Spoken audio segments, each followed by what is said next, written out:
cómo es un mecanismo que se desarrolla en cadena. Una vez que se inicia el proceso, ese proceso no se detiene, ¿no? Como una cadena, va avanzando hasta que va a llegar a un final, ¿no? El desarrollo de la reacción se da porque hay presencia de radicales libres se dicen, ¿no? Y esos radicales son los que promueven la formación de los productos y el sostenimiento del proceso de reacción.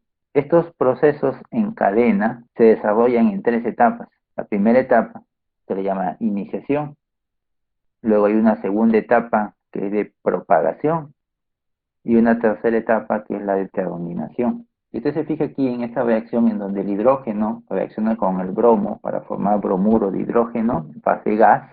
Imagínese usted que las esferas rojas son las moléculas de bromo y las azules son las moléculas de hidrógeno. No necesariamente están en proporción estequiométrica. Entonces los procesos en cadena tienen que iniciarse. En realidad no es que porque usted ponga el bromo con el hidrógeno así porque sí, ya estos van a reaccionar. No, necesitan una etapa de iniciación que podría ser a través de una chispa eléctrica, a través de la presencia de algún catalizador, algo que inicie el proceso de reacción. Y esa primera etapa de iniciación básicamente consiste en la formación de radicales. En el caso de esta reacción, la del hidrógeno con el bromo, la etapa de iniciación comprende la formación de radicales bromo. Estos radicales, que son altamente reactivos, cuando los radicales están ya presentes en el sistema, es donde empieza el proceso de reacción. A eso le llamamos propagación. Es la etapa en donde la reacción se sostiene. Ahí la propagación puede ser de dos tipos, ¿eh? Por un lado, puedo tener una propagación lineal y por otro lado puedo tener una propagación ramificada. ¿Y qué significa eso? Que en el caso de la propagación lineal, los radicales que se formaron hace un instante reaccionan con los reactivos para formar un producto, pero además forman otro radical. Y ese otro radical reacciona con otro reactivo para formar un producto y otro radical, y ese otro radical con otro reactante para formar un producto y otro radical, y así, como en una cadena, ¿no? Esa es una propagación lineal. En cambio, una propagación ramificada es en donde un radical reacciona con un reactante, pero forma otro radical. Y ese otro radical, bueno, puede reaccionar con otro reactante para formar el producto. Ambos tipos de propagación pueden desarrollarse de manera simultánea, ¿eh? Por supuesto que sí. No tiene que uno, se desarrolla uno y no el otro, no. Pueden ser de manera simultánea.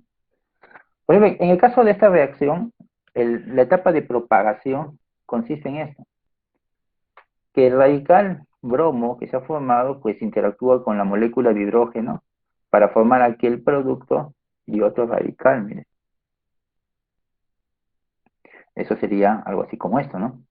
Que este radical bromo interacciona con el hidrógeno, ve acá, ¿no? Este con el hidrógeno,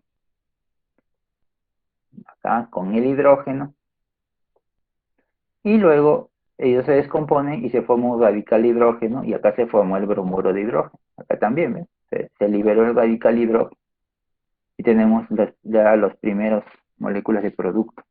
Simultáneamente pueden estar ocurriendo otras reacciones que ayudan a la propagación. En el caso de esta reacción, se dan estas otras reacciones que están dentro de la propagación. Por ejemplo, el radical hidrógeno que se ha formado, pues interactúa con las moléculas de bromo que aún no se han disociado para formar radical bromo y más producto.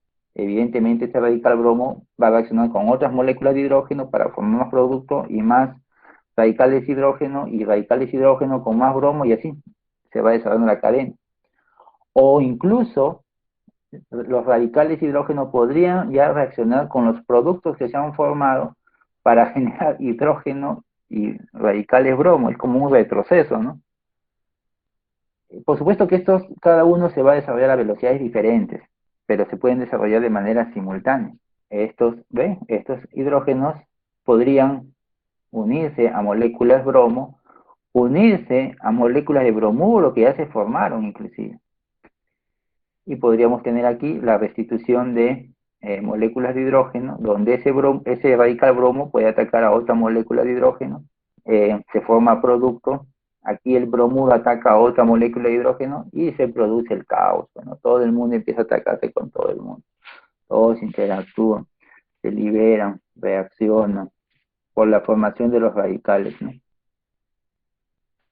Eh, en algún momento esto se tiene que detener, esta cadena se tiene que detener.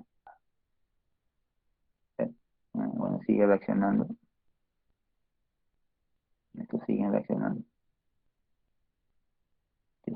Acá se detiene. A ver, siguen.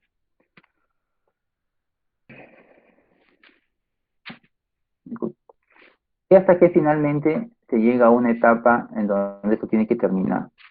Y esa es la etapa de terminación. Que para este caso sería los radicales bromo que aún están ahí en el sistema. Y tal vez al ya no encontrar más hidrógeno con quien reaccionar, pues simplemente reaccionan entre ellos para restituir ese bromo, ¿no? Eso sería, fíjese acá, bien, y acá ya no hay moléculas de hidrógeno libre, todo el hidrógeno ya está combinado, pero por acá también tengo radicales bromo, ¿no? Que han quedado libres producto del proceso de propagación.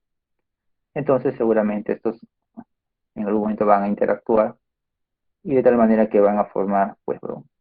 Al inicio tenemos 10 moléculas de bromo y 8 de hidrógeno, ¿no?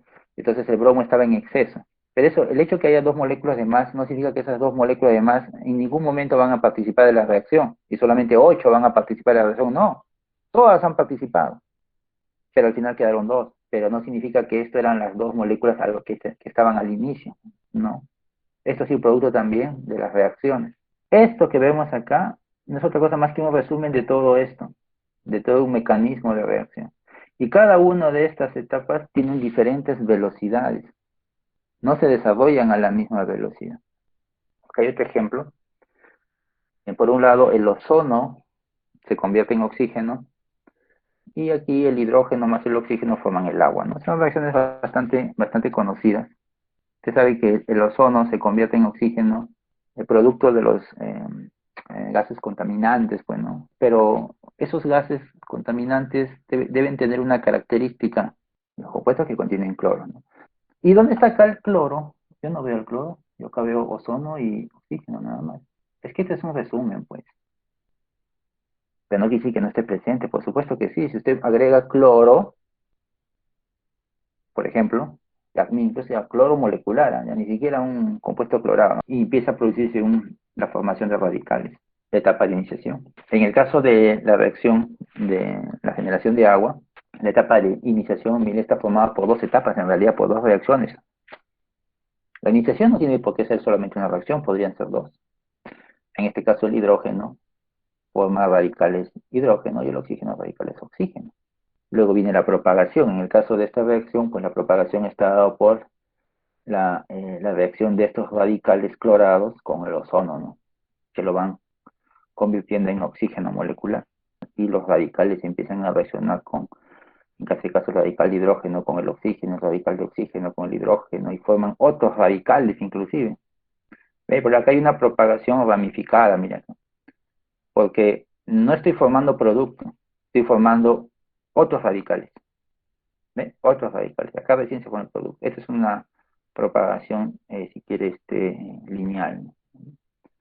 O acá es lineal, ¿no? Pero acá es una propagación ramificada. Al final todos ellos en algún momento van a tener que reaccionar entre sí y la reacción va a tener que terminar. Y fíjense cómo aquí el proceso termina restituyéndose al cloro, ¿no? Por eso es que al final acá el cloro no aparece, pues. Y así como el cloro podría ser otro compuesto clorado, cuya consecuencia es la conversión del ozono en oxígeno molecular, ¿no? Bueno, y aquí, bueno, acá ya estaba el agua, ¿no? Acá estaba generando un poco de hidrógeno. A veces inclusive pueden formar otros productos en cantidades tan pequeñas que a veces simplemente no las consideran, ¿no? Pero podría darse también ese caso.